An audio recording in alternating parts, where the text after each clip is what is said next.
રોડની પરિસ્થિતિ એટલી ગંભીર થઈ ગઈ છે કે વાહન ચાલકો પરેશાન થઈ ગયા છે। નમસ્કાર મિત્રો, આજે વાત કરવી છે મોડાસા રખિયાલ અને સરડોઈથી દાવલી તરફ આ જે રોડ આવેલો છે તે વિશેની।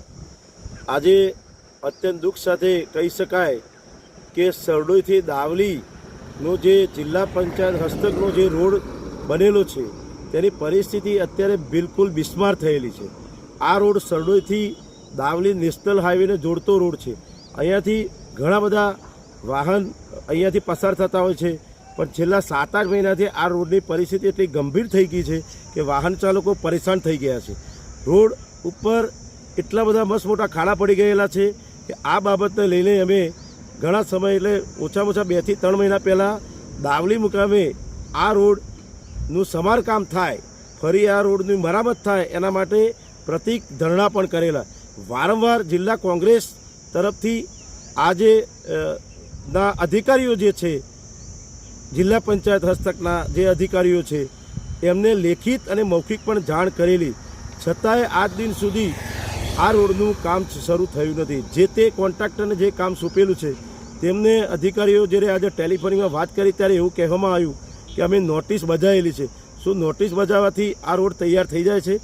આ વિસ્તારની અંદર સરડોઈ, દાવલી, નવા, લાલપુર, પાદર, માલપુર, છાત્રેશ્વરી અને શામપુર તરફ જતા રાહદારીઓ અહીંયાથી વાહનનો ઉપયોગ કરતા હોય છે। તમામના વાહનો આજે પરિસ્થિતિ ખૂબ ભયંકર એકદમ બિસ્માર હાલત થઈ ગઈ છે।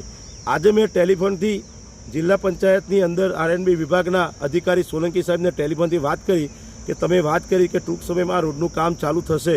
તેઓએ મને આજે જવાબ આપ્યો કે અમે તમને થોડા દિવસમાં કરીશું કામ, પણ જવાબમાં કંઈ મને સંતોષ ન થયો અને છેલ્લે એમને એવું કીધું કે અમારી પાસે ડામર નથી।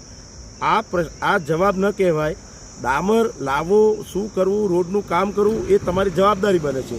અહીંયા રોડની જે લિમિટેશન હોય કોન્ટ્રાક્ટરની, એ લિમિટેશન પણ હજી પૂરી થઈ નથી।